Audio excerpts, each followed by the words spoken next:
The home I grew up in frequently and unashamedly used a four-letter word that some people are nervous around. They aren't used to hearing it all that often and certainly don't say it much either. In fact, the one often leads to the other. I'm talking about the four-letter word love. This fourth week of Advent, the focus is on God's gift of love to the world.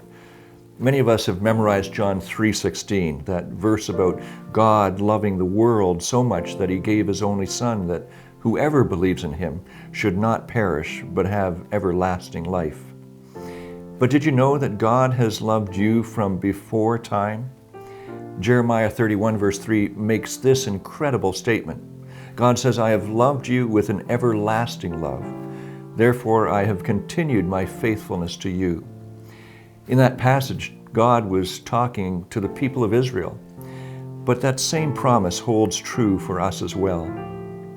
Psalm 139 reminds us, "My frame was not hidden from you when I was being made in secret, intricately woven in the depths of the earth. Your eyes beheld my unframed and unformed substance. In your book were written all the days that were formed for me, when none of them as yet existed."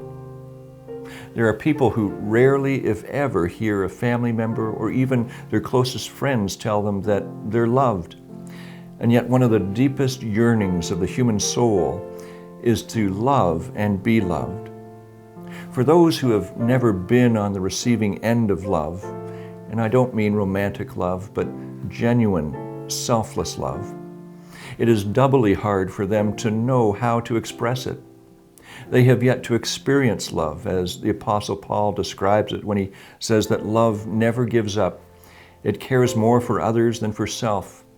It doesn't want what it doesn't have. Love doesn't force itself on others, and it doesn't fly off the handle. It doesn't keep score of the sins of others, but it trusts God always. It always looks for the best and never looks back, but keeps going to the end.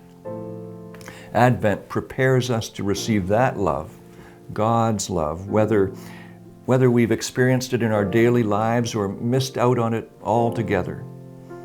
That's great news for all of us. A teacher asked her young students one day to describe what love means to them.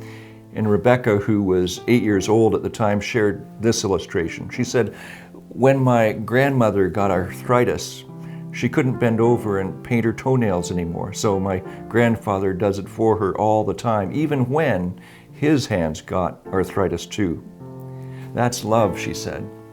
And then there's Bobby, who described love this way.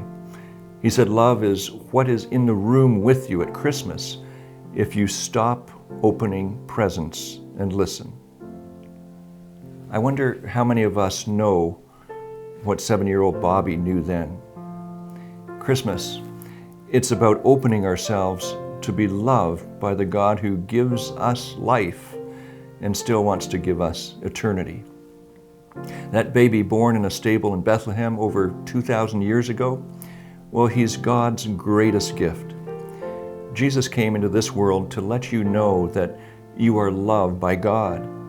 You don't have to do anything other than make the space available to accept God's gift of Jesus.